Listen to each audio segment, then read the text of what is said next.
Dowladda Itoobiya oo ka naxsan tallaabada ay qaadeen dowladda Soomaaliya iyo Masar. Dowladda Federaalka Itoobiya ayaa haatan si weyn isha ugu haysa fulinta heshiiska ay wada gaareen dalalka Soomaaliya iyo Masar. Itoobiya oo weli Masar ay isku hayaan arrinta webiga Niil ayaa haatan walaac xooggan ka muujinaysa tallaabada ay qaadeen Soomaaliya iyo Masar.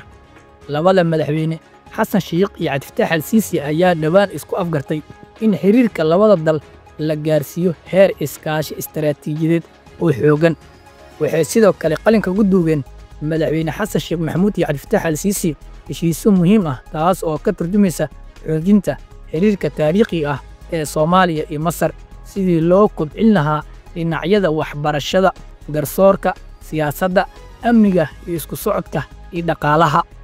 Sidoo kale waxbarashada jaamacadaha Masar gaar ahaan jaamacadda Al-Azhar ayaa kordhinaysa deeqaha waxbarasho iyo tababarada ardada iyo xirfadlayaasha Soomaaliyeed si loo kobciyo aqoonta iyo xirfadaha kala duwan.